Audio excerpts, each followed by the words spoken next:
చాలా తక్కువ సమయంలో ఒక విషయం చెప్తాను. ఏంటి అనంటే క్రిమినల్ ట్రైబల్ యాక్ట్ అని అన్నారు. సరే, ఈ దేశంలో జోగిని వ్యవస్థ అని ఒకటి ఉండేది. ఆంధ్ర జోగిని అబాలిష్మెంట్ ఎప్పుడు జరిగింది? భాస్కర్ రాజు గారే చెప్పాలి. ఇంగ్లీష్ ఎడ్యుకేషన్ యాక్ట్ ఎప్పుడు వచ్చింది? భాస్కర్ రాజు గారే చెప్తారు. ఆస్తి హక్కు శూద్రులకు ఎవరు తీసుకొచ్చారు? ఒకవేళ ఆస్తి హక్కు శూద్రులకు, చదువు హక్కు శూద్రులకు లేకపోతే ఈ రోజు భాస్కర్ రాజు గారు ఇక్కడ కూర్చుని రక్షణ టీవీలో మాట్లాడగలిగే వాళ్ళ? ఎవరు తెచ్చారో సమాధానం చెప్పాలి. రైట్ టు ఎడ్యుకేషన్ ఎవరు తీసుకొచ్చారు? ఆయన డాక్టర్ అయ్యారుగా, ఎలా అయ్యారు? ఒక వైద్యుడు, ఒక చోరుడు ఇద్దరు సమానం అని చెప్పేటటువంటి సనాతన ధర్మం ఇక్కడ.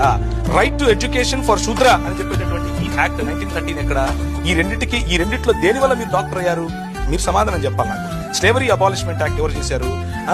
బ్రాహ్మిన్స్, ఒక వ్యక్తి శూద్రుడు పెళ్లి చేసుకుంటే భార్యను బ్రాహ్మణుడి దగ్గర 3 రాత్రులు పడుకోబెట్టాలా? ఇది మీ సనాతన ధర్మమా? దాన్ని అబాలిష్ చేసింది 1819లో. ఎవరు అబాలిష్ చేశారు?